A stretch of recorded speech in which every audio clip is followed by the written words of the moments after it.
రాజుగారితో మాట్లాడకుండా ఉండలేకపోతున్నావా? ప్రేమ దోమ అని చెట్టెనక పుట్టెనక తిరిగి దొరికిందే గాక పోయిన దరిద్రాన్ని మళ్ళీ ఇంటికి పిలుస్తున్నావా? మన ఇంటి పేరు మొత్తం తీసినావు, మళ్ళా పోయిన దరిద్రాన్ని ఫోన్ చేసి పిలుస్తున్నావా? అది కాదక్క, రాజు చాలా మంచోడు, నేనంటే వానికి ప్రాణం. నాన్న నువ్వు ఎందుకక్క నా ప్రేమను అర్థం చేసుకుంటలేరు? నోర్మోయ్, నీకు ఇంట్లో ప్రేమ కంటే బయట రాజుగారి ప్రేమ ఎక్కువైందా?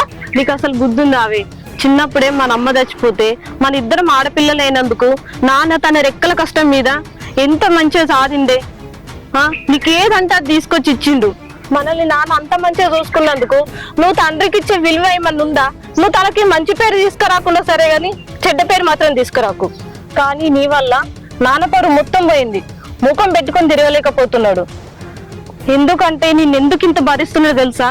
చిన్న పిల్లవు కదా, ఇయ్యలా కాకుండా రేపైనా తెలుసుకుంటదని ఓపికతోటి ఉంటుండు. దాన్ని అలసుగా తీసుకొని నీ ఇష్టం వచ్చిన పనులు చేస్తున్నావు. సప్పుడేగా నాన్న చెప్పిన మాట బాగుపడతావు. అక్క, రాజుని మర్చిపోవడం నా వల్ల కాదు. వాడు ఎంత మంచోడో నాకు తెలుసు, నేను మర్చిపోలేనక్క. వాడంటే నాకు పిచ్చి. ఎంత తలపవరే నీకు? నేను ఇంత చెప్తున్నా కానీ ఆ రాజుగారి గురించే మాట్లాడుతున్నావు. నీకు ఇట్లా కాదే, ఇంట్లో చేసుకోబోయి తలపేసి 4 రోజులు అన్నం పెట్టకపోతే అప్పుడు అర్థమవుతుంది నీకు.